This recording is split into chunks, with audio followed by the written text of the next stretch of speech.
இலங்கை சுதந்திரம் அடைந்த 76 வருடங்களில் காணாத அபிவிருத்தியை நிச்சயமாக இந்த 5 வருடங்களிலே நாங்கள் மலையக பகுதிகளுக்கு நிச்சயமாக செய்வோம். ஒரு விவசாயியின் மகன் நாட்டிலே ஜனாதிபதி ஆக முடியும் என்றால் நான் மக்களை பார்த்து கேட்டது, ஏன் ஒரு தோட்ட தொழிலாளியின் மகன் ரத்தினபுரி மாவட்டத்திலிருந்து பாராளுமன்றம் செல்லக்கூடாது? நாங்கள் மலையக தமிழ் மக்கள் எங்களுடைய மொழியை பாதுகாக்கின்றோம், எங்களது கலாச்சாரத்தை பாதுகாக்கின்ற அதே வேளை நாங்கள் தேசிய ஒற்றுமைக்காகவும் நாங்கள் செயல்பட்டு கொண்டிருக்கிறோம். இன்று எங்களுடைய மிக நீண்ட ஒரு கோரிக்கை தான், தென்னிந்தியாவிலிருந்து இலங்கைக்கு வந்து 200 வருஷங்கள் எங்கள் மக்கள் இந்த நாட்டின் பொருளாதாரத்துக்காக தனது ரத்தத்தையும் வியர்வையும் சிந்தியவர்கள்.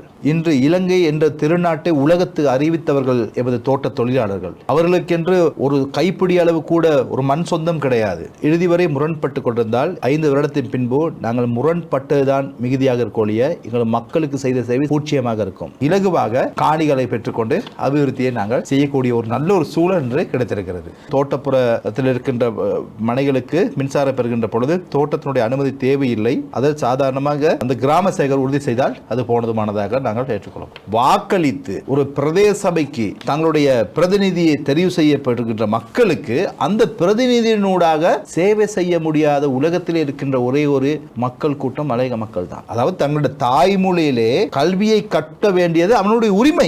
இனி இந்த நாட்டிலே இனவாதத்தை கொண்டு மதவாதத்தை கொண்டு இன அடிப்படையிலே ஒருவரை புறந்தள்ளுவதோ அவருக்கு அநீதி இழைக்கப்படுவதையோ தேசிய மக்கள் சக்தி ஒரு காலமும் ஏற்றுக்கொள்ளாது. தேயிலை சுவைக்கின்ற மக்கள் இருக்கும் வரைக்கும் இந்த பெருந்தோட்டத்திற்கு என்னைக்குமே அழிவு ஏற்படாது. மலையக தமிழ் மக்கள் நல்ல சிறந்த உழைப்பாளிகள். இன்னைக்கு மக்கள் வந்து ஏனைய மக்களை விட சிறந்த உழைப்பாளிகள். அதனால தானே இன்னைக்கு நாங்க போசாக்கு தலைமையில குறை வந்தாலும் உழைப்புல குறைவை காட்டினதில்லை.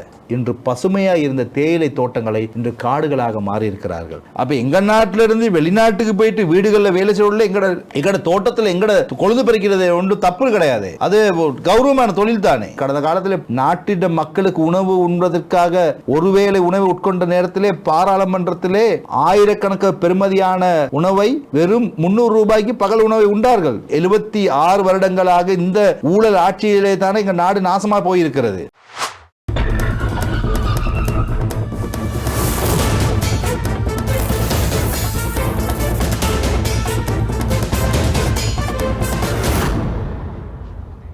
வணக்கம். அதிகாரம் அரசியல் களத்தில் மீண்டும் சந்திப்பதில் மகிழ்ச்சி. வாரம் பல்வேறுபட்ட பிரமுகர்களை கொண்டு வந்து நாங்கள் இந்த நிகழ்ச்சியிலே கலந்துரையாடுகின்றோம். இன்றைய நிகழ்ச்சியில் எங்களோடு இணைந்து தம்முடைய கருத்துக்களை பரிமாறிக்கொள்வதற்காக இணைந்திருக்கின்றார் பிரதி அமைச்சர் சுந்தரலிங்கம் பிரதீப் அவர்கள். வணக்கம் பிரதி அமைச்சர் அவர்களே. வணக்கம். இந்த நிகழ்ச்சியில் முதலாக பங்கு பெற்றுகின்றீர்கள். ஆசிரியராக இருந்து அரசியலுக்கு வந்திருக்கின்றீர்கள். அதுவும் வந்தது முதலாக பாராளுமன்றத்துக்கே நேரடியாக தெரிவு செய்யப்பட்டிருக்கிறீர்கள். ஒரே தடவையில் பாராளுமன்றம் வந்தது எப்படி? உண்மையில் எனது அரசியல் பயணத்தை எடுத்துக்கொண்டால் கிட்டத்தட்ட 24 வருடங்களாக தொடர்ச்சியாக அரசியல் செயல்பாட்டிலே நான் செய்து கொண்டிருக்கிறேன். 24 வருட அரசியல் பயணத்தின் வெற்றிதான் இது. அதாவது நான் இதற்கு முன்பு நான் பிரதேச சபை தேர்தல் மற்றும் இதற்கு முன்பு கூட பாராளுமன்ற தேர்தலில் போட்டியிட்டிருக்கின்றேன். ஆனால் உங்களுக்கு தெரியும், நாட்டிலே வேறு விதமான அரசியல் காணப்பட்டதனால் எங்களுடைய அரசியல் மக்கள் மத்தியில் அவ்வளவுக்கு செல்வாக்கு செலுத்தவில்லை. அப்போ நீங்கள் 24 வருட காலமாக ஜேவிபி அரசு இடதுசாரி அரசியல் தான். அதாவது எனது அரசியல் வந்து எனது தந்தையார் மக்கள் விடுதலை முன்னணியின் ஆரம்பக்கார போராளி. அப்படியா? அவர் போராளியாக இருந்தார்.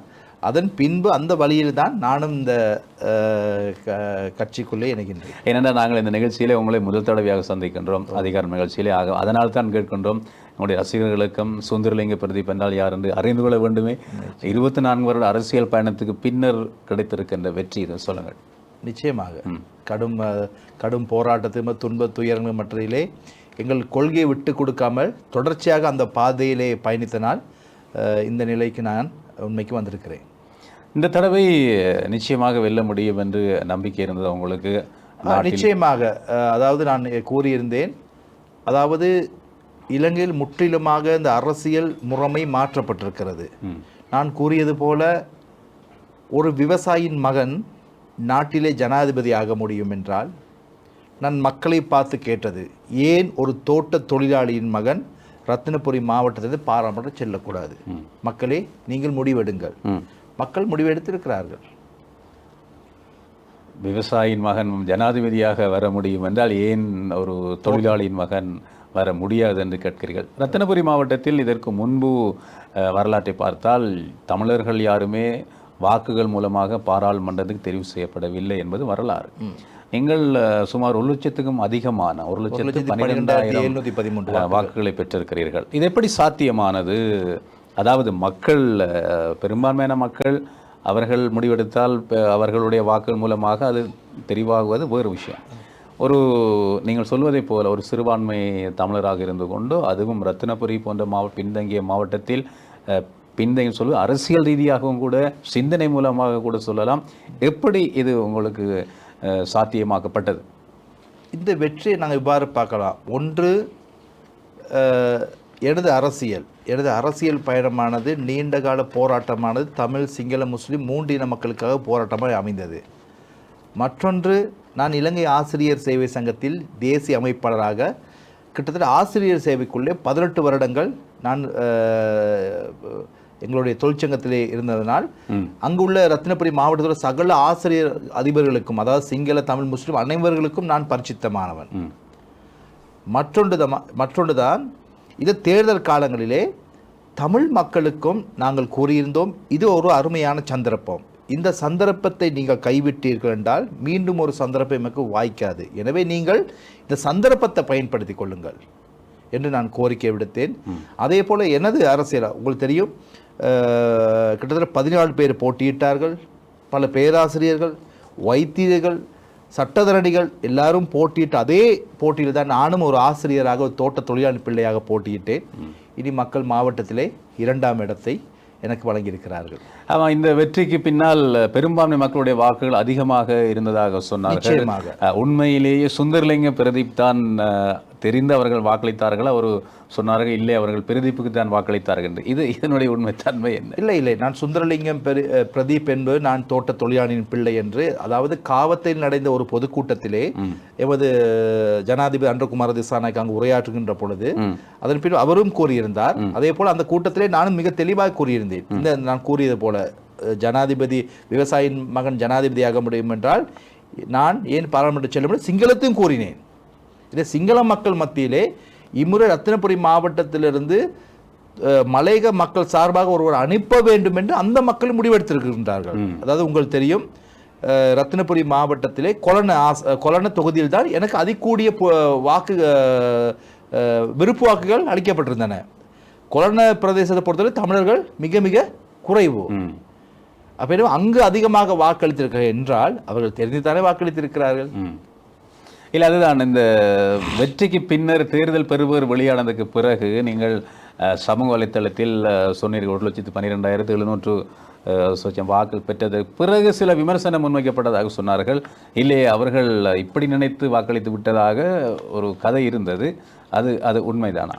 அது முற்றிலும் தவறானது. எனக்கு தற்பொழுது ரக்குவானை தொகுதி பொறுப்பாக வழங்கப்பட்டிருக்கின்றது. நான் தமிழ் பகுதிகளுக்கு எவ்வாறு செல்கின்றனோ அதே அளவு அதே வீரியத்துடன் நான் சிங்கள பகுதிகளுக்கு சென்ற பொழுது சிங்கள மக்கள் மத்தியில் எனக்கு அவ்வளவு செல்வாக்கு இருக்கிறது. இன்னும் அவர்கள் உண்மையிலே இது அரசியல் மாற்றம் தான். என்னை அவர்கள் தமிழராக பார்க்கவில்லை, என்னை ஒரு இலங்கையனாக பார்க்கிறார்கள். தேசிய மக்கள் சக்தியின் ஒரு அரசியல்வாதியாக பார்க்கிற ஒழிய இவர் தமிழர், இவர் சிங்களவர் என்று பாகுபாடு என்று. எங்களுடைய மாவட்ட தலைவர் சாந்த பத்மகுமாருக்கு சில வேளை என்னை விட தமிழ் மக்கள் மீது அவர்கள் செல்வாக்கு அதிகமாக இருக்கிறது. எனவே இங்கு நாங்கள் இதை புரிந்து கொள்ள வேண்டும். இல்லை, இப்படி நாங்கள் பார்க்கின்ற போது அது நல்லிணக்கம் உருவாக வேண்டும், எல்லோரும் இந்த நாட்டு மக்கள் இளைஞர்கள் என்பது இருக்க தனித்துவம் இழக்கப்படும் நிலை உருவாகும் என்று சிலருடைய கருத்தாக இருக்கிறது. நாங்கள் எல்லோரும் இளைஞர்களும் சொல்வதை போல நாங்கள் வேற்றுமையில் ஒற்றுமையாக இருக்க வேண்டும் என்று சொல்கிறார்கள். இது உங்களுடைய கருத்து என்ன? இல்லை, நிச்சயமாக, அதாவது ஒற்றுமையிலே எங்கள் தனித்துவமும் பாதுகாக்கப்படுகின்றது. என்னை பொறுத்தவரையிலே இலங்கை தமிழ், சிங்கள, முஸ்லீம் அனைவரும் ஒற்றுமையாக வாழக்கூடிய இலங்கையர் என்று நாங்கள் இருந்தாலும் எங்களுக்கான தனித்துவம் இருக்கிறது. அதாவது மலையக தமிழ் மக்கள் நாங்கள், எங்களுக்கு தனியான கலை அதை நாங்கள் பாதுகாக்கின்றோம். எங்களுடைய மொழியை பாதுகாக்கின்றோம், எங்களது கலாச்சாரத்தை பாதுகாக்கின்றோம். இதை பாதுகாக்கின்ற அதே வேளை நாங்கள் தேசிய ஒற்றுமைக்காகவும் நாங்கள் செயல்பட்டு கொண்டிருக்கிறோம். இது எந்த விதமான நான் நினைக்கிறேன் பிரச்சனையும் இருக்காது. நீங்கள் 2 தசாப்த காலத்துக்கு மேலாக அரசியலில் ஈடுபட்டிருக்கிறீர்கள். உங்களுடைய மாவட்ட மக்கள், சமூக மக்கள் வாழ்வாதார நிலை, அவனுடைய பொருளாதார பிரச்சனை அனைத்தையும் அறிந்தவர். இப்போது ஒரு பொறுப்பான ஒரு பதவி கிடைத்திருக்கிறது. சமூக மேம்பாட்டு உட்கட்டமைப்பு வசதிகளை மேம்படுத்துவதற்கான ஒரு அமைச்சு கிடைத்திருக்கிறது. இந்த அமைச்சு மூலமாக நீங்கள் அடைய இருக்கின்ற இலக்குகள் அடையாளப்படுத்தி இருக்கிறீர்களா? என்னென்ன இலக்குகளை அடைய இருக்கிறீர்கள்? உண்மையில் நான் அந்த சமூகத்திலிருந்து வந்தவன். எமது சமூகத்தில் காணப்படுற மிக பிரதானமான பிரச்சனைகள் கல்வி, சுகாதாரம், காணியுரிமை, வீட்டு பிரச்சனை, சம்பள உயர்வு பிரதானமான பிரச்சனை. இன்னும் பல்வேறுபட்ட பிரச்சனைகள் இருக்கிறது, உப பிரச்சனைகள் இருந்தாலும் பிரதானமாக இந்த பிரச்சனைகள் இருக்கின்றது. எனவே இந்த பிரதான பிரச்சனைகளை எங்களுடைய தேசிய மக்கள் சக்தி இனங்கண்டிருக்கின்றது. அதே போல நாங்கள் ஜனாதிபதி தேர்தலுக்கு முன்பு ஹட்டன் பிரகடனம், நீங்கள் அறிந்திருப்பீர்கள், ஹட்டன் பிரகடனம் மூலமாக மலையக தமிழ் மக்களுடைய பிரச்சனைகள் என்ன, அதற்கான தீர்வுகளை எவ்வாறு எட்ட வேண்டும் என்று நாங்கள் அதிலே நாங்கள் அறிவித்திருந்தோம். எனவே அந்த செயல்பாடு தான் நாங்கள் இந்த 5 வருட காலத்தை முன்னெடுத்து நினைக்கிறேன். இதுவரை காலம் இலங்கை சுதந்திரமடைந்த 76 வருடங்களில் காணாத அபிவிருத்தியை நிச்சயமாக இந்த 5 வருடங்களிலே நாங்கள் மலையக பகுதிகளுக்கு நிச்சயமாக செய்வோம். முக்கியமாக என்னென்ன இலக்குகளை அடைய எதிர்பார்த்திருக்கிறீர்கள்? மிக முக்கியமான பிரச்சனை என்றதுன்னா காணியுரிமை. இந்த மலையகத்தில் எடுத்துக்கொண்டால் 2,80,000 குடும்பங்கள் இன்றும் வீடு இல்லாத மக்கள், அதாவது வீடுகள் லயன் காம்பராக்களிலே, அதாவது தொடர் வீடுகளிலே வசித்து வருகிறார்கள். இன்று எங்களுடைய மிக நீண்ட ஒரு கோரிக்கை தான். அதாவது நாங்கள் இந்தியாவில், தென்னிந்தியாவிலிருந்து இலங்கைக்கு வந்து 200 வருஷங்கள் எங்கள் மக்கள் இந்த நாட்டின் பொருளாதாரத்துக்காக தனது இரத்தத்தையும் வியர்வையும் சிந்தியவர்கள். இன்று இலங்கை என்ற திருநாட்டை உலகத்துக்கு அறிவித்தவர்கள் எமது தோட்ட தொழிலாளர்கள். இன்று அவர்களுக்கு முகவரி கிடையாது. அவர்களுக்கென்று ஒரு கைப்பிடி அளவு கூட ஒரு மண் சொந்தம் கிடையாது. இன்னும் அந்த வெள்ளக்காரன் காலத்தில் கட்டப்பட்ட அதே தொடர் குடியிருப்பில் வாழ்ந்து கொண்டிருக்கிறார்கள். எனவே இந்த மக்களுக்கு கௌரவமாக பிரஜையாக வாழ வேண்டும் என்றால் அவர்களுக்கு காணி உரிமையோடு வீட்டு திட்டம் அவசியம். எனவே நாங்கள் வீட்டு திட்டத்தை பொறுத்த வரையிலே 2,80,000 குடும்பங்களுக்கும் வீடு கட்டி கொடுப்பது என்பது குறுகிய காலத்தில் சாத்தியப்படாது. என்னால் இந்திய அரசாங்கம் வழங்கியிருப்பது 10,000 வீட்டு திட்டம். இலங்கை அரசாங்கத்தினுடைய நிதியிலே கட்டச் செல்வதென்றாலும் அது அவ்வளவு பூர்ணப்படுத்த முடியாது. நாங்கள் தீர்மானித்திருக்கிறோம் மலையகத்தில் உள்ள மக்களுக்கு பொருத்தமான இடங்களை தெரிவு செய்து அவர்களுக்கு காணி உரிமை வழங்கிவிட்டால் அவர்கள் தங்களுடைய சொந்த நிதியிலேயே முடியுமான அளவு அந்த வீட்டை கட்டிக்கொள்வார்கள். எனவே முடியாதவர்களுக்கு நாங்கள் அரசாங்கத்தினாலோ அல்லது இந்தியன் வீட்டு திட்டத்தினாலோ நாங்கள் அந்த வீடுகளை கட்டி கொடுக்கலாம். எனவே இந்த வீட்டு திட்டத்தை மிக மிக பிரச்சனை. அடுத்ததாக கல்வி. நான் ஏற்கனவே கூறியது போல எமது சமுதாயம் மறுமலர்ச்சி ஏற்பட வேண்டும் என்றால் கல்வியிலே ஒரு பெரிய மாபெரும் மாற்றத்தை கொண்டு வர வேண்டும். எனவே இன்று மலையக பாடசாலையில் எடுத்துக்கொண்டால் 1948ஆம் ஆண்டு இலங்கை சுதந்திரம் அடைஞ்ச போது இலங்கைக்கு இலவச கல்வி வழங்கப்பட்டது. ஆனால் எங்களுக்கு 72ஆம் ஆண்டு வரை எங்களுக்கு தோட்டப்புற பாடசாலை தோட்ட நிர்வாகம் தான் மேற்கொள்ளப்பட்டது. அதற்கு பின்புதான் அரசு எமது பாடசாலைகளை பொறுப்பேற்றன. ஆனால் இன்னும் கூட மலையகத்தில் உள்ள பாடசாலைகளுக்கு காணிகள் கிடையாது. அப்படி பாடசாலை கட்டப்பட்டதால் நம்ம காணிகளுக்கான உறுதி கிடையாது. இன்று வள பங்கீடுகளே பாரபட்சம் காட்டப்படுகிறோம். உங்களுக்கு தெரியும், ரத்தினபுரி மாவட்டம் இதுவரைக்கும் இன்று வரை உயர்தரத்தில் விஞ்ஞானம் கணிதம் இன்று அதிபர்களாலும் பெற்றோர்களாலும் ஆசிரியர் திறமைகள் காரணமாக சில பாடசாலை ஆரம்பித்திருக்கிறார்கள். எத்தனை பாடசாலை அதற்கான தொழில்நுட்ப அறிவு வளங்கள் ஆசிரியர்களை காணப்பட தேடி பாருங்கள், இல்லை. எனவே கல்வியில் ஒரு மாற்றத்தை ஏற்படுத்த வேண்டும். மலையக பாடசாலைகளுக்கு தரம் உயர்த்தி நாட்டில் உள்ள ஏனைய பாடசாலைகள் போல அந்த பாடசாலைகளுக்கு வளங்களை வழங்க வேண்டும் என்று நாங்கள் தற்பொழுது கல்வி அமைச்சருடன் பேசியிருக்கிறோம். இணக்கப்பாட்டுக்கு வந்திருக்கிறார்கள். எனவே இனி வரும் காலங்களில் நிதி ஒதுக்கின்ற பொழுது எவ்விதமான பாரபட்சமின்றி மலையக பாடசாலைகளுக்கு வழங்கப்படும் என்பதை நாங்கள் உறுதி செய்திருக்கிறோம். நீங்கள் ரத்தினபுரி மாவட்டத்தை குறிப்பிட்டு சொன்னாலும் கூட பொதுவாக மலைநாடு என்று சொல்லுகின்ற மத்திய மாகாணத்தில் கூட நிச்சயமாக இப்படியான பாரபட்சம் இருக்கிறது. இந்தியாவிலிருந்து ஒரு குறித்த பாடசாலைக்கு நிதி உதவி வழங்கினாலும் கூட அந்த நிதியை அங்கே பெற்றுக் கொடுப்பதற்கு அந்த பெரும்பான்மை அதிகாரிகள் விரும்புவதில்லை என்று ஒரு குற்றச்சாட்டு சுமத்தப்படுகிறது. இப்போது தேசிய மக்கள் சக்தி அரசாங்கத்தில் கூட தமிழ் பணிப்பாளர்களை நீக்கிவிட்டு பொதுவாக நாங்கள் சொல்வதைப் போல இந்த எல்லோரும் தமிழ் சிங்களம் கிடையாது என்று அந்த பகுதியிலும் மாற்றுவதற்கான திட்டத்தை சிலர் முன்வைத்திருப்பதாக குற்றம் சாட்டப்படுகிறது. இந்த பொதுவான பிரச்சனையை எப்படி தேசிய மக்கள் சக்தி அரசாங்கத்தினுடைய தலைமைக்கு எடுத்துரைத்து இதனை நிவர்த்திக்கலாம் என நீங்கள் நினைக்கிறீர்கள்? இல்லை, நாங்கள் மொழி உரிமையை நாங்கள் ஏற்றுக்கொள்கின்றோம். அதாவது தமிழ் மக்கள் அதிகமாக வாழ்கின்ற இடத்திலே அந்த நிர்வாகத்தை செய்யக்கூடியவர் தமிழராக இருக்க வேண்டிய ஒரே நாங்கள் ஏற்றுக்கொள்கிறோம். நீங்கள் சொன்ன அந்த சம்பவம் எங்கே என்று தெரியாது. நிச்சயமாக சரியான முறையில் எனக்கு அறிவித்தால் நான் அதற்கு நடவடிக்கை எடுப்பேன் என்பதை இந்நேரத்தில் கூறிக்கொள்ள விரும்புவதோடு, விசேடமாக கடந்த காலங்களிலே நியமனங்கள் வழங்கப்படுகின்ற பொழுது தகுதிக்கேற்ற நியமனங்கள் வழங்கப்படவில்லை. அரசியல் தேவைக்கேற்பவாறு தான் நியமனங்கள் வழங்கப்பட்டன. தேசிய மக்கள் சக்தி நாங்கள் உறுதியாக இருக்கிறோம். நியமனங்கள் வழங்கப்படுகின்ற பொழுது தகுதி உடையோருக்கு, அந்த தகுதியுடையோருக்கு தகுதியான இடங்கள் வழங்கப்பட வேண்டும் என்று நாங்கள் உறுதியாக இருக்கிறோம். அவர் எந்த அரசியலும் இருக்கலாம், அவர் எங்களுக்கு சார்பானவர் இருக்கலாம், எங்களுக்கு எதிரானவர் இருக்கலாம். ஆனால் அதை செய்யக்கூடியவருக்கு அந்த பதவியை வழங்குவதுதான் எங்களுடைய கொள்கையாக இருக்கிறது. அண்மையிலே முன்னாள் ராஜாங்க அமைச்சர் ராதாகிருஷ்ணன் ஒரு விடயத்தை சொல்லியிருந்தார். இந்தியாவிலிருந்து ஆசிரியர்களை கொண்டு வந்து கற்பிக்க வேண்டும் என்று ஒரு கருத்தை சொல்லியிருந்தார். அதை நீங்கள் எப்படி பார்க்குறீர்கள்? அது சாத்தியம்? நான் நினைக்கிறேன் அவர் சொன்ன எந்த கருத்தை கொண்டு அவர் கூறினார் என்று தெரியவில்லை. அதாவது இங்கே விஞ்ஞான ஆசிரியர்கள் கணித ஆசிரியர் இல்லை, அதனால் அங்கிருந்தாவது கொண்டு வரலாமே என்ற ஒரு யோசனையை அவர் சொல்லியிருக்கிறார். அவர் இருந்தா, அதாவது இல்லை இங்கே இல்லாததால் கொண்டு வரலாம் என்று கூறியிருப்பவழிய உண்மையிலே ராதாகிருஷ்ணன் மீது எனக்கு ஒரு மரியாதை இருக்கிறது. என்றால் அவர் கல்வி ராஜாங்க அமைச்சராக இருக்கின்ற பொழுது பல வேலைகளை செய்திருக்கிறார். அவர் கூறிய கருத்து தொடர்பாக எனக்கு கருத்து கூற முடியாது. நாங்கள் தெளிவாக இருக்கிறோம். இந்த நாட்டிலே அதாவது பொருத்தமான ஆசிரியர்கள் அந்த நாட்டில் இருக்கிறார்கள். அதாவது மலையக பகுதியிலே விசேடமாக நான் கூறுவேன்றால் ஏனைய பாடங்களுக்கு ஆசிரியர்கள் எங்களுக்கு தேவை விஞ்ஞானம், கணிதம், ஆங்கிலம். இதுகளுக்கு மலையக பகுதியிலே தட்டுப்பாடு காணப்பட்டாலும் கூட அதை நாங்கள் வடக்கு கிழக்கிலிருந்து, உங்களுக்கு தெரியும், நீங்கள் கூட ஒரு காலத்திலே நாங்கள் பாடசாலை கல்வி போய் எங்களுக்கு வடக்கு கிழக்கிலிருந்து ஆசிரியர் வந்தால் கல்வியை போதித்தார்கள். அதனுடைய கல்வியை பெற்றவர்கள் நாங்கள். இன்று ஏன் அவர்கள் வர மறுக்கிறார்கள் என்றால், இன்று சம்பளம் மிக குறைந்த சம்பளத்தை பெறுகின்றமையால் அவர்கள் அங்கிருந்து இங்கு வந்து சேவையாற்றுகின்ற போது அவர்கள் எடுப்பிற வசதிகளுக்காகவும் போக்குவரத்து வசதிகளுக்காகவும் நிறைய பணம் செலவிட வேண்டிய தேவை ஏற்படுகிறது.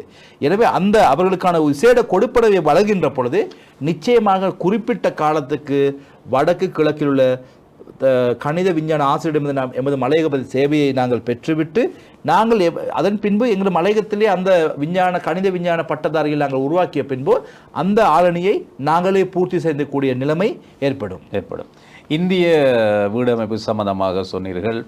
இந்திய வீடமைப்பு திட்டம் நாங்கள் தான் கொண்டு வந்தோம் என்று மனோ கணேசன் தெரிவித்திருந்தார். இந்தியாவுக்கும் ஜேவிபிக்கும் இடையிலான அரசியல் எப்படி என்பது எல்லோரும் உங்களுக்கு நீங்கள் அறிந்தது. 24 வருடமாக அதுக்கு முன்பு இருந்து நீங்கள் அறிந்தவர். இந்தியாவோடு இருந்த நிலைமை, ஜனாதிபதி தேர்தலுக்கு முன்பு இந்தியாவுக்கு சென்று தோழர் அனுரகுமார் திசாநாயக்க தற்போதைய ஜனாதிபதி பேச்சுவார்த்தை நடத்தி விட்டு வந்திருக்கிறார். இந்த நிலையிலே இந்திய வீடமைப்பு திட்டம் சரி அல்லது இந்தியா மூலமாக மேற்கொள்ளப்படுகின்ற உதவி திட்டங்கள், அபிவிருத்திகளை எல்லாம் இலங்கைக்கு கொண்டு வருவதில் எந்த அளவுக்கு இப்போது தேசிய மக்கள் சக்தி அரசாங்கம் ஈடுபட்டிருக்கிறது? நாங்கள் நிச்சயமாக இந்தியா என்பது எமது நாட்டுக்கு மிகவும் அண்மையுள்ள நாடு. வெறும் 32 கிலோமீட்டர் இடுக்கிப்பட்ட சிறிய தூரத்திலே தான் 2 நாடுகளும் கடலால் பிரிக்கப்பட்டிருக்கிறது. இந்தியாவுக்கும் எமக்கும் தொப்புள் கொடி உறவு இருக்கிறது. அதே போல கலாச்சாரங்கள் சமயத்தில் கூட மிக நெருங்கிய ஒற்றுமை காணப்படுகின்றது. இந்தியாவின் உறவை தவிர்த்து ஒரு அபிவிருத்தி எங்களால் காண முடியாது. நாங்கள் தெளிவாக இருக்கிறோம். உலக நாடுகளுடன் சிறந்த தொடர்பை பேணுவதன் மூலமாக இலங்கையினுடைய அபிவிருத்தியை நாங்கள் அடையலாம். அந்த வகையில் தான் இந்திய அரசாங்கம் மலையக தமிழ் மக்களை வாழ்க்கையை மேம்படுத்துவதற்காக 10,000 வீட்டு திட்டத்தை எமக்காக அளித்திருக்கிறார்கள். அது மட்டுமல்லாது எதிர்வரும் ஏப்ரல் மாதம் 6ஆம் தேதி பாரத பிரதமர் நரேந்திர மோடி அவர்கள் இலங்கைக்கு வருகிறார். மிகப்பெரிய இதுவரைக்கும் ஒரு ஜனாதிபதி பதவியேற்று விரைவாக வெளிநாட்டு ஜனாதிபதிகள் குறுகிய வந்தது கிடையாது. ஏன் எங்களுடைய நம்ம நாட்டுடைய ஜனாதிபதி அன்றகுமார் திசாநாயக்க முதலாவது இந்திய அரசும் அதை பின்பு சீனாவும் பின் துபாய் அழைத்தார்கள். இன்று நரேந்திர மோடி அவர்கள் இலங்கைக்கு வருவதென்றால் இரு நாட்டுகளிட உறவை அதை வெளிப்படுத்துவதுதான் அமைகின்றது. இல்லை, இந்திய அந்த வீட்டு திட்டம் நாங்கள் தான் கொண்டு வந்தோம் என்று சிலர் சொல்கிறார்கள்.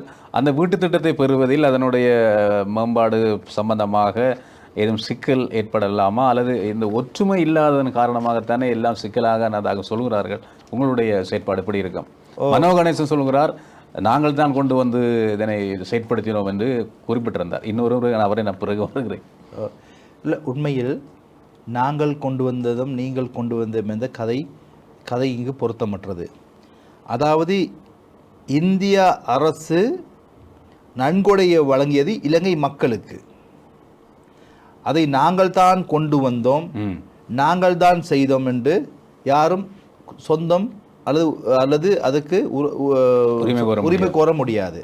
இந்திய அரசு இலங்கை மக்களுக்காக கொடுக்கப்பட்ட யாரும் இருந்தாலும் அதை செய்திருப்பார்கள். அதை எவ்வாறு அந்த கொடுக்கப்பட்ட வீட்டு திட்டத்தை சரியாக நாங்கள் செயல்படுத்தினோம் என்பதுதான் எங்களுடைய அரசியல். நாங்கள் நிச்சயமாக கடந்த கால ஆட்சியாளர்கள் கொண்டு வந்த வீட்டு திட்டம் முறையான விதத்திலே நடைமுறைப்படுத்தவில்லை. மிகுதி வீட்டு திட்டத்தை எவ்விதமான அரசியல் தொழிற்சங்க பேதமின்றி அந்த கட்டுமானம் சரியான முறையில் அந்த கட்டுமானம் செய்யப்பட்ட அந்த மக்களுக்கு அந்த வீடு உறுதி செய்வதிலே நாங்கள் உறுதியாக இருக்கிறோம். கடந்த காலத்தில் நடந்த செயற்பாடுகள் எல்லாமே, அதாவது ஒரு விடயத்தை அபிவிருத்தியை முன்னெடுத்தால் அது அரசியல் முதன்மைப்படுத்தப்பட்டதால் அது சீரழிந்து போன ஒரு நிலை இருந்தது. உங்களுக்கு தெரியும், வத்தளை பகுதியிலே ஒரு தனியான தமிழ் பாடசாலை அமைப்பதற்கு முயற்சிக்கப்பட்டது. அரசியலை முன்னிலைப்படுத்தி அது கிடப்பில் போடப்பட்டது. கொழும்பில் ஒரு வீதிக்கு பெயர் சூட்டுவது கூட பெரும் பிரச்சனை. அதுவும் அரசியலை முன்னிலைப்படுத்தியதால் சிக்கலான நிலை உருவானது.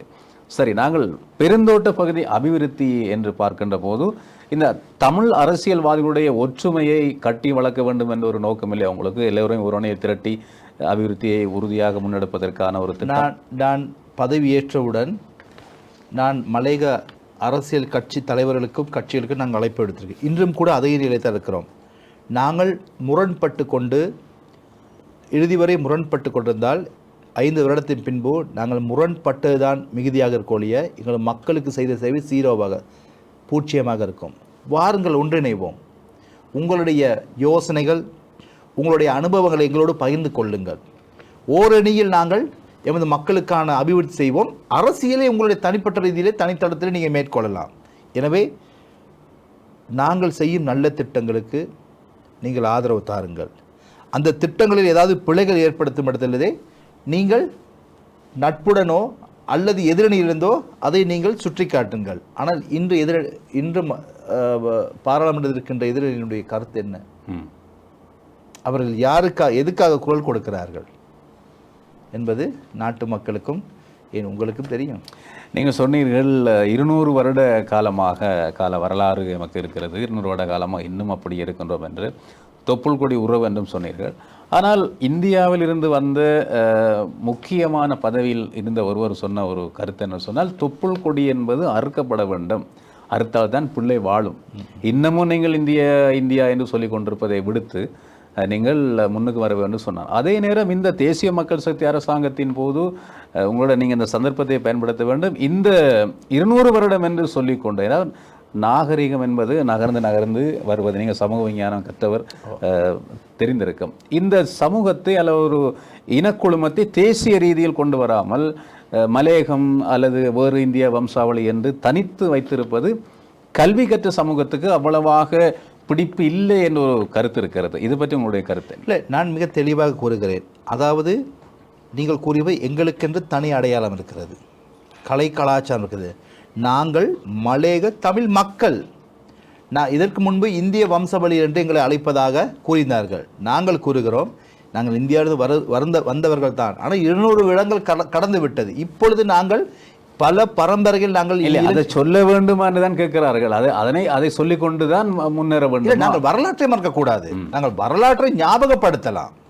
நாங்கள் வரலாற்றை மறந்து முன்னோக்கி செல்வோம். இந்தியாவிலும் வந்தவர்கள், நான் சொல்ல இந்தியாவில் உறவு இருக்க வேண்டும், உதவி தேவை, ஆனால் எங்களுடைய தனித்துவத்தை நாங்கள் பாதுகாக்க வேண்டும். அந்த தனித்துவத்தோடு செல்ல வேண்டும் என்பதை தேசிய மக்கள் சக்தி நாங்கள் உறுதியாக இருக்கிறோம்.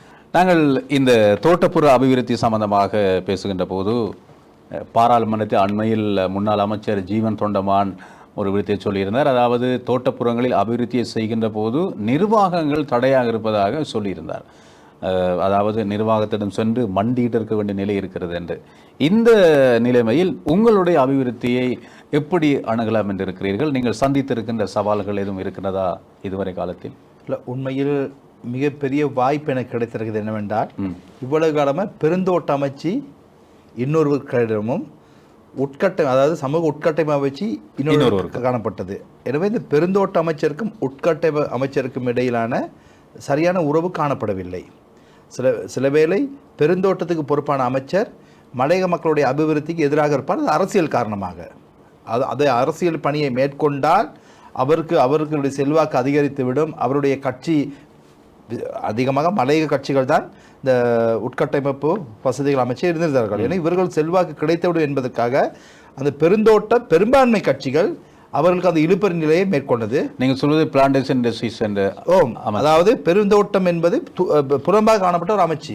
அது இதுவரைக்கும் எந்த ஒரு தமிழருக்கு அமைச்சவில்லை. ஆனால் இந்த முறை பெருந்தோட்டம் மற்றும் சமூக உட்கட்டமைப்பு வசதிகள் அமைச்சு இரண்டும் ஒன்றாக வந்திருக்கிறது.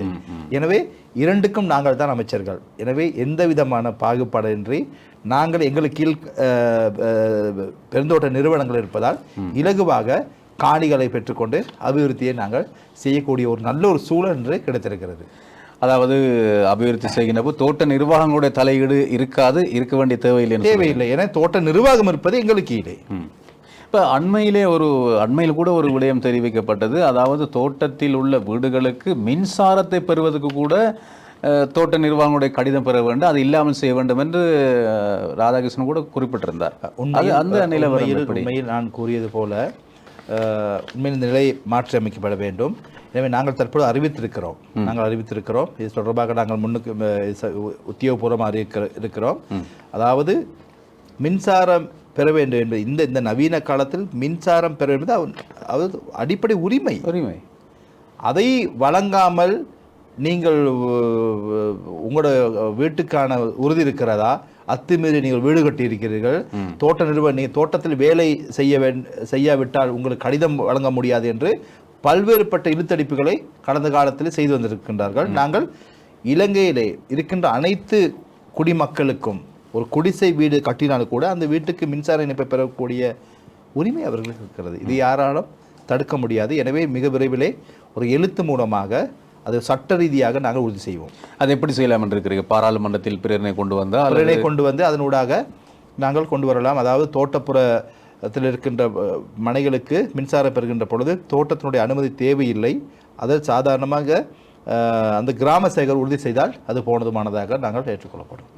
தற்பொழுதும் கூட நான் நினைக்கிறேன் சில தோட்டங்களில் மாத்திரம்தான் இது பிரச்சனை இருக்கணும். இன்னும் பெரும்பான்மையான தோட்டங்களிலே மின்சாரம் எடுப்பதற்கு எவ்விதமான தடை இல்லாமல் மின்சாரத்தை பெற்றுக் கொடுக்கின்றார்கள். தோட்ட நிர்வாகம் தலையீடு தேவையில்லை, அனுமதி இல்லாமல் செய்து. அதே நேரம் ரத்தினபுரி மாவட்டத்திலிருந்து தான் நினைக்கிறேன் ஐக்கிய மக்கள் சக்தி பாராளுமன்ற உறுப்பினர் ஒருவர் பெரும்பான்மையை சேர்ந்தவர் ஒரு தனிநபர் பிரேரணை கொண்டு வந்தார் இல்லையா? தோட்ட வீதிகள் அபிவிருத்தி செய்ய முடியாத ஒரு இக்கட்டான நிலை இருக்கிறது. உள்ளூராட்சி மன்றமாக இருந்தாலும் சரி, மாகாண சபை மூலமாக செய்ய முடியாது, நிர்வாகம் அனுமதிக்க வேண்டும் என்று, அதனை இல்லாமல் செய்ய வேண்டும் என்று சொல்லியிருந்தார். இந்த வீதி அபிவிருத்தி செய்வது பற்றி நிலவரம் எப்படி இருக்கிறது? இல்லை, உண்மையிலேயே உங்களுக்கு தெரியும், இந்த பிரதேச சபை தேர்தல் கூட பிரதேச சபை சட்டத்தின் மூலம் கூட பிரதேச சபையினுடைய நிதியிலே தோட்டங்களுக்கு கடந்த காலத்திலே தோட்டத்தினுடைய அனுமதி இல்லாமல் அபிவிருத்தி செய்ய முடியாது. மாற்றப்பட்ட சட்டம் கூட அவர்களுடைய கலந்துரையாடல் மூலமாக, அதாவது அவர் இணக்கப்பாட்டுடன் செய்யலாம் என்று இருக்கு. ஆனால் அவருடைய அனுமதி அது நாங்கள் கேட்கின்றோம். அது பிரதேச சபை உட்பட்ட பிரதேசம், அது தோட்டமாக இருந்தால் என்ன, நகரமாக இருந்தால் என்ன, கிராமமாக இருந்தால் என்ன, அந்த நிதியினை மக்கள், அதாவது வாக்களித்து ஒரு பிரதேச சபைக்கு தங்களுடைய பிரதிநிதியை தெரிவு செய்யப்பட்டிருக்கின்ற மக்களுக்கு அந்த பிரதிநிதியினூடாக சேவை செய்ய முடியாத உலகத்தில் இருக்கின்ற ஒரே ஒரு மக்கள் கூட்டம் மலையக மக்கள் தான். மக்கள் வாக்களித்து பிரதேச சபைக்கு அனுப்புகின்றார்கள். அந்த வாக்களித்து பிரதிநிதியாக தெரிவு செய்யக்கூடியவர் அந்த தனக்கு வாக்களித்த மக்களுக்கு சேவை செய்ய முடியவில்லை, சட்டத்திலே தடைகள். எனவே இதையும் நாங்கள் மிக விரைவிலே நீக்குவதற்கான ஏற்பாடு. நீங்கள் சொல்லுகின்ற அதே தடை தேசிய மக்கள் சக்தி அரசாங்கத்திலும் இருக்கின்றது என்று அது எந்த அளவுக்கு உண்மை என்ன உங்களுக்கு தான் தெரியும். அதாவது நீங்கள் நினைத்தால் கூட ஒரு அபிவிருத்தி செய்ய முடியாது, அதனை பிரதேச ரீதியாக இருக்கின்ற ஒரு குழு, அந்த குழுவுக்கு சமர்ப்பித்து அந்த குழு தான் அதனை பிரேரிக்கும்.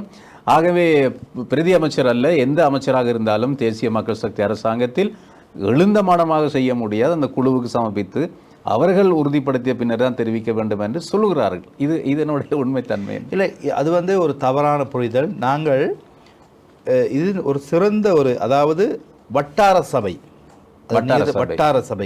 வட்டார சபை என்பது ஒவ்வொரு நகரத்திலும் கிராமத்தில் இருப்பது போல ஒவ்வொரு தோட்டம் தோறும் அங்கு அமைக்கப்பட்டிருக்கிறது. அந்த தோட்டத்தில் இருக்கக்கூடியவர்கள் ஒன்றிணைந்து அந்த சபையை நிறுவிக் கொள்வார்கள். அதிலே தலைவர், செயலாளர், பொருளாளர், உபத்தலைவர், உப செயலாளர், அதே போல அங்கத்தவர்களும் அவர் சேர்த்துக் கொள்வார்கள். ஒரு குழுவாக இருக்கும். அந்த ஊரில் எந்த அபிவிருத்தியை நாங்கள் முன்னிலைப்படுத்தி செய்ய வேண்டும் என்பதை தீர்மானிப்பது அந்த குழு. ஏனென்றால் கடந்த காலத்தில் அரசியல்வாதிகள் தங்களுக்கு எது லாபம் வருகின்றதோ அதை தீர்மானிப்பார்கள். ஒரு கிராமத்தை எடுத்துக்கொள்வோம், அந்த கிராமத்துக்கு வீதி தேவையில்லை, ஆனால் இவர் சொல்வாருங்க இந்த பச்சை வீதியை போட்டு, ஏன்னா வீதி போட்டால் தான் இவர் கமிஷன் அடையலாம். ஆனால் இன்னைக்கு அந்த அபிவிருத்தியை தீர்மானிக்க போகிறது அந்த மக்கள்.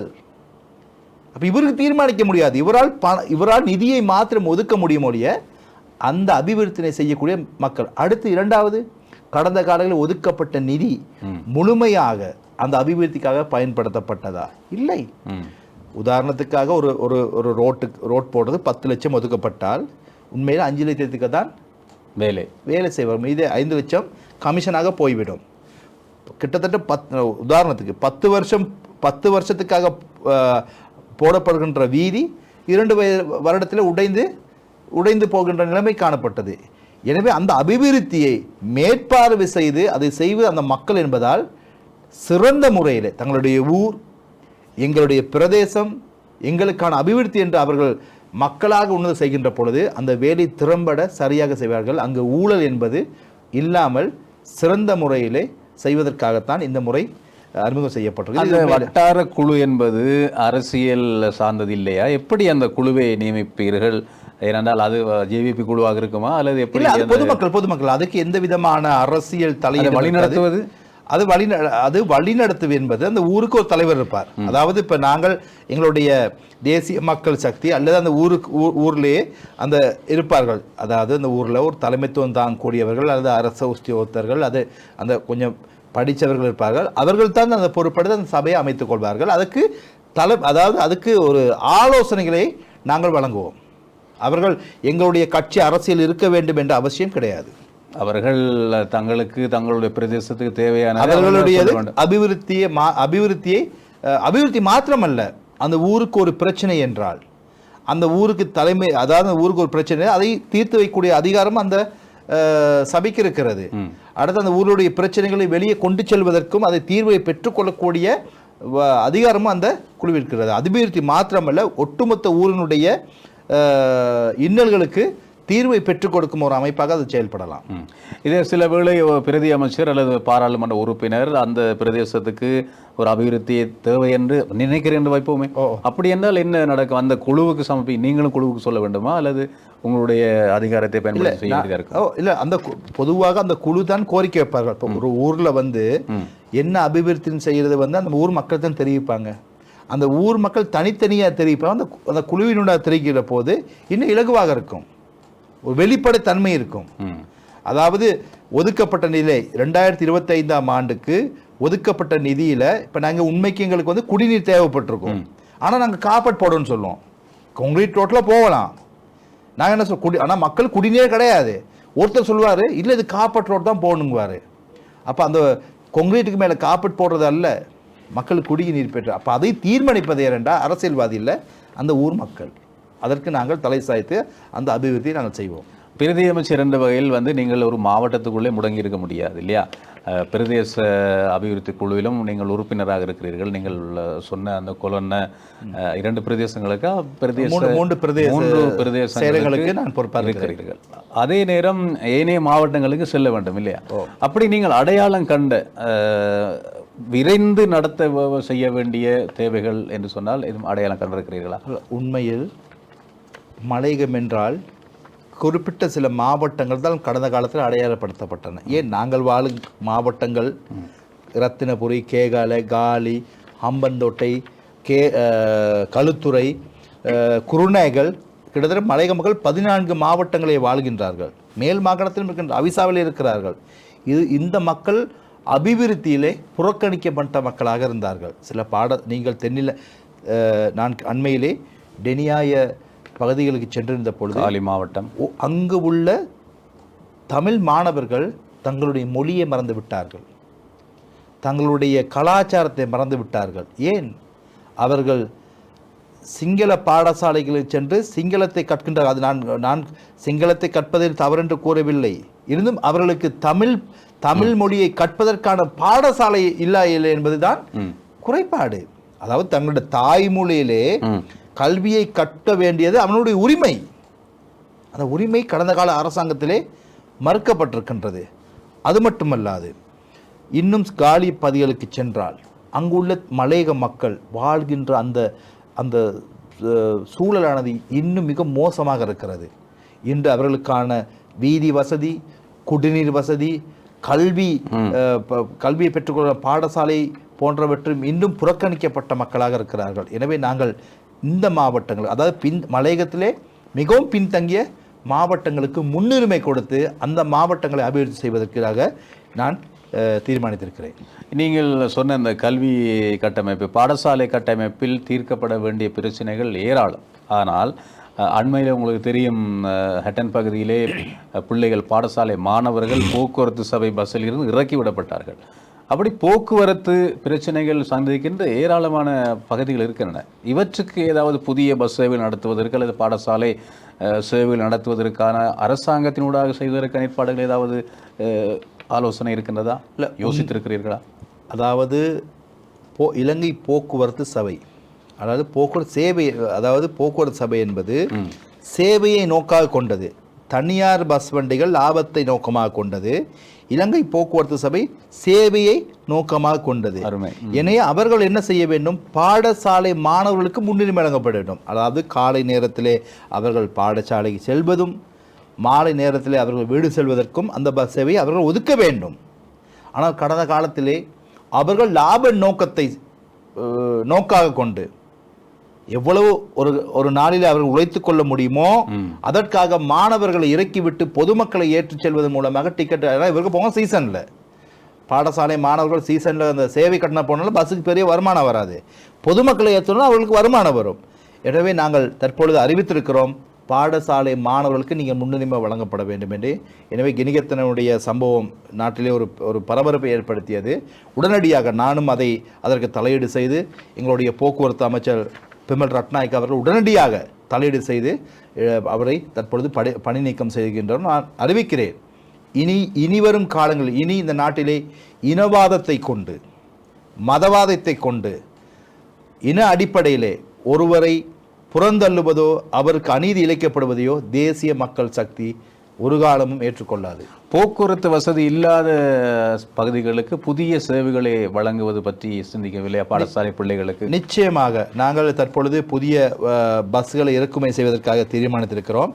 எனவே இறக்குமதி செய்கின்ற இந்த பஸ்கள் இதுவரைக்கும் சேவை இல்லை, அதாவது பஸ் சேவை இல்லாத பகுதிகளுக்கு அந்த புதிய பஸ்ஸுகளை இணைத்துக் கொள்வது நாங்கள் முன்னுரிமை வழங்குவதற்கு தீர்மானித்திருக்கிறோம். அதாவது பெருந்தோட்ட பகுதிகளுக்கு, பெருந்தோட்ட பகுதிகளாக இருக்கலாம் அல்லது கிராம பகுதிகள் இருக்கலாம். பொதுவாக இலங்கையிலே போக்குவரத்து இல்லாத பகுதிகளுக்கு நாங்கள் முன்னுரிமை கொடுப்பதை தீர்மானித்திருக்கிறோம். நாங்கள் மீண்டும் இந்த வீடமைப்பு பிரச்சனைக்கு வந்தால், மாடி வீடு கட்ட வேண்டும் என்ற ஒரு யோசனை முன்வைக்கப்பட நீங்கள் அதற்கு விமர்சனத்தை முன்வைத்திருந்தீர்கள். இந்த மாடி வீடு கட்டுகின்ற பணி எப்படி சாத்தியமாகும்? அதே நேரம் தனித்தனி வீடுகளை கட்டுவதாக இருந்தால் எவ்வளவு காணி ஒருவருக்கு, ஒரு குடும்பத்துக்கு எவ்வளவு வழங்கலாம்? ஏனென்றால் பொதுவாக இப்போது மலையக மக்கள்னு சொன்னாலும் அங்கே தோட்ட தொழிலாளர் இருந்தாலும் கூட 1,25,000 பேர் மட்டும்தான் தோட்டத்துறையிலே பணியாற்றுவதாக கணக்கெடுப்புகள் சொல்லுகின்றன. இந்த மாடி வீடு அமைப்பது அல்லது தனி வீடு அமைப்பதற்கு என்ன நடவடிக்கை துரிதமாக எடுக்கப்பட இருக்கிறது? மாடி வீடு பற்றிய நிலவரம் எப்படி இருக்கிறது? உண்மையில் மாடி வீடு திட்டம் தொடர்பாக தேசிய மக்கள் சக்தி அந்த நிலைப்பாடு இல்லை. கடந்த காலத்திலே மாடி வீடு கட்டியவர்கள் தேசிய மக்கள் சக்தி மாடி வீடு கட்டப்போவதாக அவர்களை ஊடகத்திலே அவர்கள் வதந்தியை பரப்புகிறார்கள். நாங்கள் தெளிவாக கூறுகிறோம், மலையக மக்களுக்கு காணி உரிமை வழங்கப்படுவதை நாங்கள் உறுதி செய்கின்ற அதேவேளை மலையக மக்களுக்கு வழங்கப்படுற வீட்டு திட்டம் தனி வீட்டு திட்டமாக அமையும். அது எந்த விதமான ஒளிவு மறைவில்லாத அந்த மக்களுக்கு தனி வீடுகளுக்கு அவர்களுக்கு அந்த ஒப்போடு, அதாவது அவர்கள் உரித்தோடு வழங்கப்படும். தொடர் வீடுக்கோ அல்லது மாடி வீடுக்கோ அங்கு இடம் கிடையாது. தனித்தனி வீடுகள் தான், தனித்தனி வீடு தான் வரப்போகின்றது. நாங்கள் கடந்த 13ஆம் தேதி பதுளை கபரகல என்ற பிரதேசத்திலே 52 வீடுகளுக்காக நாங்கள் அடிக்கல் நாட்டியிருந்தோம். 10 பேச்சஸ் தனி வீட்டு திட்டம். இந்த மலையக பகுதியிலே அடிக்கடி தீ விபத்து ஏற்பட்டு பல வீடுகள், இப்போ அண்மையில் கூட தீக்கிரையான பல வீடுகள் சம்பந்தமான செய்திகள் வந்திருந்தன. இந்த மாதிரியான வீடுகளை எல்லாம் கண்டறிந்து அதற்கு நடவடிக்கை எடுப்பதற்கான ஏற்பாடு எதுவும் இல்லையா? நீங்கள் நல்ல ஒரு கேள்வியை நீங்கள் கேட்டிருந்தீர்கள். அண்மையிலே நாங்கள் அமைச்சர் இது தொடர்பாக நாங்கள் தனியான ஒரு குழுவை நாங்கள் ஆராய்ந்திருந்தோம். அதுதான் அடிக்கடி உங்களுக்கு தெரியும், அண்மை காலமாக அடிக்கடி லயன் காம்பராக்கள் இந்த மின்சாரம் ஒழுங்கீனம் காரணமாக தீப்பிடித்து மக்கள் பல்வேறுபட்ட பாதிப்புக்கு உள்ளாகிறார்கள். இதை நாங்கள் ஆராய்ந்து இதுக்கு என்ன மாற்று நடவடிக்கை எடுக்கலாம் என்று நாங்கள் தற்பொழுது ஒரு குழுவை நியமித்திருக்கிறோம். சில இடங்களிலே பார்ப்போம் என்றால் தரம் குறைவான, அதாவது தோட்டப்புறங்களிலே உங்களுக்கு தெரியும் மேலே கூரை என்பது இரும்பால ஆள்ருக்கு, தகரம். எனவே அந்த மின்சாரம் சில நேரத்தில் வயர் வந்து சில நேரத்தில் அந்த டேமேஜ் ஆகியிருந்தால் இலகுவாக மின்சாரம் கசியக்கூடிய ஒரு நிலைமை ஏற்படும். எனவே அதை எவ்வாறு பாதுகாப்பான முறையிலே நாங்கள் அமைத்து சொல்கிறத மக்களுக்கு தெளிவூட்டல்கள் செய்வதற்கும் அதை பரிசோதனை செய்து அப்படி அந்த பரிசோதனை மூலமாக ஒழுங்கீனம் இருந்தால் அதை சரி செய்வதற்கான ஏற்பாடுகள் நாங்கள் செய்வதற்கு தற்போது தீர்மானித்திருக்கிறோம். சரி, அதே ஒரு மின்சார ஒழுக்கு பற்றி பேசுகின்றோம். எல்லா வீடுகளுக்கும் மின்சாரம் கிடைத்து விட்டதா அல்லது இன்னும் கிடைக்க இருக்கிறதா? இன்னும் பெரும்பாலான வீடுகள் கிடைத்து விட்டது. ஆனால் இன்னும் மின்சாரம் கிடைக்காத வீடுகள் நிறைய இருக்கின்றன. வழங்க வேண்டும். நீங்கள் அந்த மின்சாரத்தை பற்றி பேசுங்க. மின்சாரம் உற்பத்தி செய்கின்ற இடத்தில் உள்ளவர்களுக்கு கூட சில மின்சாரம் இல்லை. அதே மாதிரி நீங்கள் அண்மையில் தேயிலை ஆராய்ச்சி நிறுவனம் ஒன்றுக்கு சென்று இருந்தீர்கள் இல்லையா? அது மட்டுமல்ல, தேயிலை தொழிற்சாலைகள், அலுவலகங்கள் எல்லாவற்றிலும் பார்த்தால் தோட்டப்புறத்தை சேர்ந்தவர்களுக்கு எந்த வாய்ப்பும் பெரிதாக வழங்கப்படுவதில்லை. அவர்கள் தொழிலாளர்களாக அல்லது ஆசிரியர் தொழிலை தவிர இப்படியான ஒரு உத்தியோகத்தராக அவர்கள் வரக்கூடிய நிலை கடந்த காலங்களில் இல்லாமல் இருந்தது. அதில் நீங்கள் அவதானித்து ஒரு ஆசிரியர் இருந்தவர், நீங்கள் ஆசிரியர் தொழில் மட்டும்தானா அவர்களுக்கு பொருத்தமானது அல்லது இப்படியான இந்த நிலையங்களில் எல்லாம் அவர்கள் நிர்வாகிகளாக வரக்கூடிய நிலை உருவாக்க முடியாதா? நிச்சயமாக. அதாவது கடந்த காலங்களிலே பெருந்தோட்டத்துறையிலே பல ஆயிரக்கணக்கான வேலை வாய்ப்புகள் இருந்தன. நீங்கள் கூறுவது போல அந்த ஆயிரக்கணக்கான வேலை வாய்ப்புகள் வழங்கப்படுகின்ற பொழுது அந்த தோட்டத்தில் உள்ள தகுதி வாய்ந்த இளைஞர் யுவதிகள் விண்ணப்பிக்கின்ற பொழுதும் கூட அவர்கள் அந்த தொழில் அந்த வேலை வாய்ப்புக்கு அவர்களை சேர்ப்பது கிடையாது. இன்று நிலைமை தலையில இருக்கிறது. இன்றைக்கி இருக்கிற தோட்ட தொழிலாளர்கள் இன்றைக்கி நிறுவனம் இன்றைக்கி எல்லாம் மூடப்பட்ட நிலைமையில் இருக்குது. தொழில் வாய்ப்பு இல்லாத நிலை இருக்குது.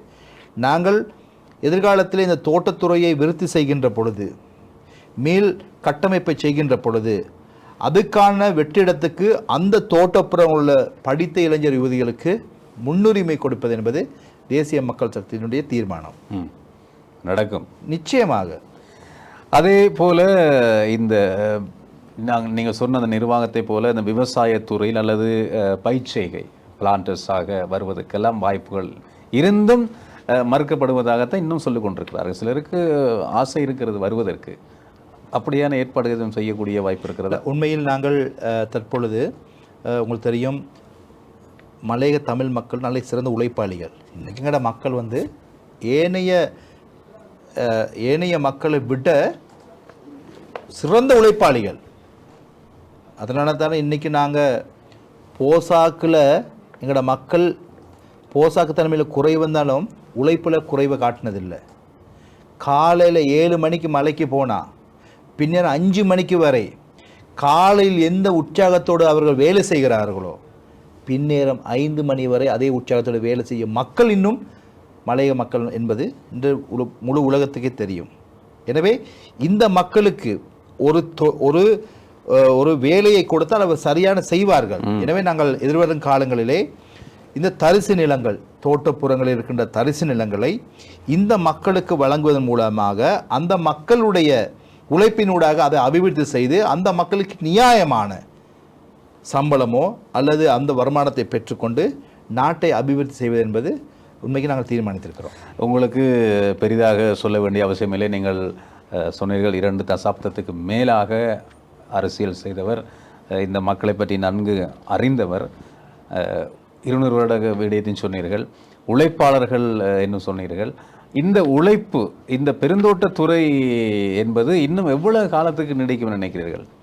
எவ்வளவு காலத்துக்கு நீடிக்கும்? இப்படியே இந்த நிலை தொடர்ந்து கொண்டு தான் இருக்குமா, அல்லது ஒரு குறிப்பிட்ட காலத்தை அதை நிறுத்துவதற்கு அல்லது மாற்று தொழிலுக்கு செல்வதற்கான ஏற்பாடுகள்? இதுவரைக்கும் உலகத்திலே தேயிலையை சுவைக்கின்ற மக்கள் இருக்கின்றார்கள். இன்று உலகத்திலே பல பானங்கள் அறிமுகம் செய்தாலும் கூட இன்றும் உலகத்திலே ஒப்பீட்டளவில் கொஞ்சம் கொஞ்சம் குறைஞ்சு கொண்டு வருது. இருந்தாலும் இன்றும் அதிகமான மக்கள் தேயிலையை சுவைக்கிறார்கள். எனவே தேயிலை சுவைக்கின்ற மக்கள் இருக்கும் வரைக்கும் இந்த பெருந்தோட்டத்திற்கு என்றைக்குமே அழிவு ஏற்படாது. எனவே இன்றும் கூட சிலோன் டீ, அதாவது இந்த உலகத்திலே நாங்கள் ஒரு காலத்தில் எலக்ட்ரானிக் பொருளை இறக்குமதி செய்ய வேண்டும் என்றால் நாங்கள் என்ன சொல்லுவோம், சோனி ஜப்பான். அதுதான் சோனி ஜப்பான் தான், அது ஒரு பிராண்டட், வேறு பார்க்க மாட்டோம். இன்று உலகத்தில் இன்னைக்கு கூட தேயிலை என்றால் சிலோன் டீ, அது ஸ்ரீலங்கா என்பது ஒரு நாமம். எனவே இன்று எமது நாட்டுக்கு அந்த இது இருக்கிறது. எனவே எதிர்காலத்தில் நாங்கள் சரியான முறையிலே இந்த அழிவடைந்த இந்த பெருந்தோட்டத்துறையை சீர் செய்து சிறந்த முறையிலே அதை அபிவிருத்தி செய்கின்ற பொழுது நாங்கள் மீண்டும் பெரிய ஒரு பாய்ச்சல், அதாவது பொருளாதாரத்தில் இன்னொரு பாய்ச்சலை நாங்கள் பாயலாம். அதாவது ஒரு காலத்திலே இளைஞனுடைய ஏற்றுமதியிலே 23% வருவாயை பெற்றுக் கொடுத்த தேயிலை ஏற்றுமதி. ஆனால் இப்போது தேயிலை இல்லை தானே? தேயிலை வந்து பெருந்தோட்டம், அதாவது கூற வர விடயம், ஆரம்பத்தில் வந்து பெருந்தோட்ட பகுதி வந்து இலங்கையில் ஏற்றுமதியிலேயே 75%, சிறுதோட்ட தேயிலை வந்து 25% காணப்பட்டது. இன்று தலைகீழாக மாறிவிட்டது. இன்று பெருந்தோட்டம் வந்து 25%, சிறுதோட்ட தேயிலை உற்பத்தி 75% மாறிவிட்டது. ஏனென்றால் இந்த கம்பெனிகள் மீள் நடுகை இல்லாமல், பராமரிப்பு இல்லாமல் இன்று பசுமையாக இருந்த தேயிலை தோட்டங்களை இன்று காடுகளாக மாறியிருக்கிறார்கள். இந்த காட்டிலே இருக்கின்ற விலங்குகள், மிருகங்கள் இன்று தேயிலை காடுகளிலே வாழக்கூடிய சூழல் ஏற்பட்டிருக்கிறது. எனவே இதை ஒரு சிறந்த முறையிலே ஒரு சிறந்த முறையை திருத்தி அமைத்து பயிர் செய்வதன் மூலமாக எங்களுடைய மலையக மக்களுடைய வாழ்க்கையை மட்டுமல்ல, எங்கள் நாட்டுடைய பொருளாதாரத்தை நாங்கள் மாற்றலாம். தேயிலையை மாற்ற முடியாதுன்னு சொன்னீர்கள். அண்மையில் கூட தேயிலை தொழிலில் ஈடுபட்ட அல்லது தேயிலை பறித்த பெண்களை பாராட்டி மகிழ்வித்தது பார்த்திருந்தோம். இந்த சம்பள பிரச்சனையில் கூட முதலாளிமா சம்பளம் சொல்லுகின்றபடி அவர்கள் வேலை செய்ய மாட்டார்கள். நீங்கள் சொன்னீர்கள் உழைப்பாளர்கள், அவர்கள் தான் உழைப்பை கண்ணுங்கருத்துமாக செய்கிறார்கள். ஆனால் ஆண்கள் வேலை செய்வது இல்லை, இவர்களுக்கு எப்படி நாங்கள் 1000 ரூபாய் கொடுப்பது என்ற ஒரு கருத்தை முன்வைத்திருந்தார்கள். பார்த்தால் அதனை பெண்கள் நிரூபித்து வருகிறார்கள். இந்த நிலையில் எப்படி நீங்கள் இந்த சம்பள அதிகரிப்பை முதலாளிமா சம்பளத்தோடு வாதாடி அல்லது நடவடிக்கை எடுத்து பெற்றுக் கொடுக்கலாம் என்று எண்ணி இருக்கிறீர்கள்? சாத்தியமாகுமா சம்பள உயர்வு? முதலாவது, இன்றைக்கு ஏன் இன்றைக்கு தோட்ட அதாவது பெருந்தோட்டத்துறைக்கு ஏன் மக்கள் தொழிலுக்கு செல்வதில்லை? தெரியும், இன்று மிக அதிகமான உழைப்பை வழங்கி குறைந்த ஊதியத்தை வழங்குகின்றார்கள். இன்று அவர்கள் வேறு தொழில்கள் செய்கின்ற பொழுது இன்றைக்கு 2000-3000 ரூபாய் ஒரு நாள் சம்பளத்தை பெறுகிறார்கள். தேயிலை தோட்டங்களுக்கு சென்று காலையிலிருந்து பின்னேரம் வரை இருந்துவிட்டு 1350 ரூபாய்க்கு தான் அவங்க, அதுவும் 1300 கிடைக்கிறதும் சுவரலாம் சில தோட்டங்களில். எனவே அவர்கள் யாருமே இந்த பெருந்தோட்டத்துறைக்கு வேலைக்கு செல்வதை விரும்ப மாட்டார்கள். இன்று மலையத்தில் கூடிய இளைஞர் யுவதிகள் இன்று என்ன செய்கின்றார்கள்? இன்று யாரும் தேயிலை தொழிலுக்கு செல்வதில்லை. ஏன்? அவர்கள் வேறு வேறு தொழிலுக்கு செல்லுகின்றார்கள். இந்த பெருந்தோட்டத்துறை சிறப்பாக கட்டியமைக்கப்பட்டு அங்கு ஒரு கௌரவமான ஒரு தொழிலை வழங்குகின்ற பொழுது, அவர்கள் உழைப்புக்கேற்ற ஊதியத்தை வழங்குகின்ற பொழுது, உண்மையிலே இன்றைக்கு சைனா, இந்தியா, பல்வேறுபட்ட நாடுகளில் வந்து அந்த நாட்டினுடைய ஒரு கௌரவ தொழிலாக இருக்கின்றது. அதுக்கு புதிய புதிய இயந்திர பொறிமுறைகள் இன்றைக்கி பாதிக்கப்படுது. இது எங்கட நாட்டில் தான் குறைந்த சம்பளம், அடிப்படை வசதி எல்லாம் காரணமாக தான் அது ஒரு தோட்ட தொழில் என்றாவே அது ஒரு ஒரு இதாக பார்க்குற மாதிரி இருக்குது. எனவே அதற்குரிய தொழில்நுட்பத்தோடு அதற்குரிய உழைப்போடு நாம் இருக்கின்ற பொழுது மக்கள் ஆண்களில் எல்லாமே வேலைக்கு வருவாங்க. இன்றைக்கி நாங்கள் வெளிநாட்டில் உள்நாட்டிலேருந்து வெளிநாட்டுக்கு போய் நாங்கள் என்ன செய்கிறோம்? இன்றைக்கி வெளிநாட்டில் போய் நாங்கள் என்ன பெரிய கம்பெனிகளில் வந்து பெரிய மேனேஜராக எங்கள் ஆட்கள் இருக்காங்க. சில பேரில் போயிட்டு அந்த வீடுகளில் வேலை செய்கிறாங்க. அப்போ எங்கள் நாட்டிலேருந்து வெளிநாட்டுக்கு போயிட்டு வீடுகளில் வேலை செய்யல எங்களோட தோட்டத்தில் எங்களோட கொழுந்து பறிக்கிறது ஒன்றும் தப்பு கிடையாது. அது கௌரவமான தொழில் தானே. அதை நாங்கள் அவங்களுக்கு வாய்ப்பு கொடுக்கணும். சரி, சம்பளம் எப்போது கிடைக்கும்? எவ்வளவு சம்பளம்? அதாவது உங்களுக்கு தெரியும், சம்பளத்தை தீர்மானித்து அரசாங்கத்தால் தீர்மானிக்க முடியாது. இந்த கம்பெனிகளுடன், இந்த முதலாளிமார் சம்மேளனத்துடன் கலந்து ஆலோசித்து அவருடைய ஒப்புதலுடன் தான் சம்பளத்தை நாங்கள் அதிகரித்து கொடுக்க முடியும். எனவே வரவு செலவு திட்டத்திலே ஜனாதிபதி அவர்கள் மிக தெளிவாக கூறியிருந்தார்.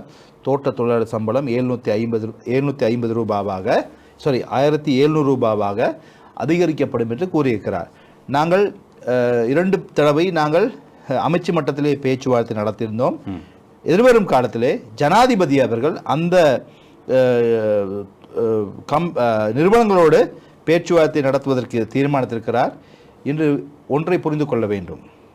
அன்று இருந்த அரசியல் சூழல் வேறு, இன்று உள்ள அரசியல் சூழல் வேறு. இன்று மக்கள் எங்களுக்கு அதிகாரத்தை வழங்கியிருக்கிறார்கள், மக்கள் எங்களுக்கு ஆணையை வழங்கியிருக்கிறார்கள். எனவே கடந்த கால விளையாட்டுகளையும் கடந்த கால எடுத்தடைவுகளையும் இனியும் இந்த கம்பெனிகளுக்கு செய்ய முடியாது. அதாவது அவசியமான நேரத்திலே அவசியமான தீர்மானத்தை எடுக்க தேசிய மக்கள் சக்தி அரசு ஒருபோதும் பின்னிக்காது என்பதையும் இந்நேரத்தில் நான் கூறிக்கொள்ள வந்தது. ஆமாம், பெண்களை பற்றி சொல்லும்போது இன்னொரு விடை நினைவுக்கு வந்தது எனக்கு.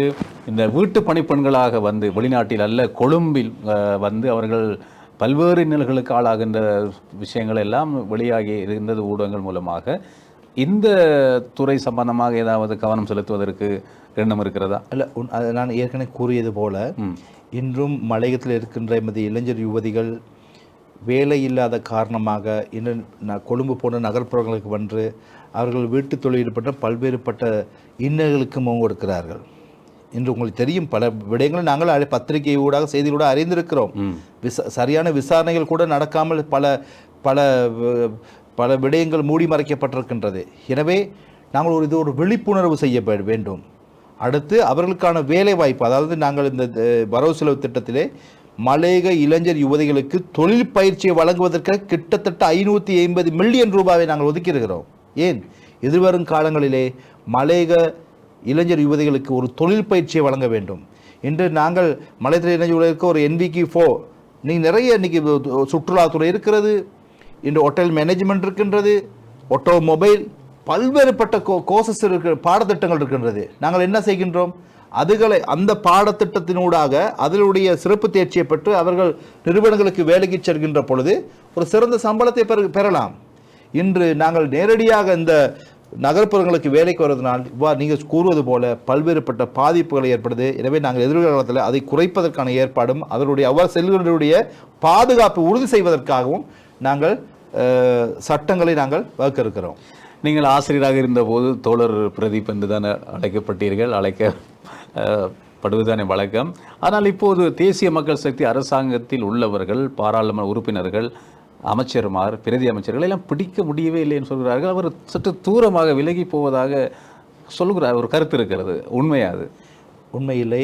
கடந்த ஆசிரியராக இருக்க போது எப்படி நாங்கள் பாடசாலை, சமூகம், அந்த குறுகிய வட்டத்தோடு நாங்கள் தோழராகத்தான் இருக்கிறீர்கள்.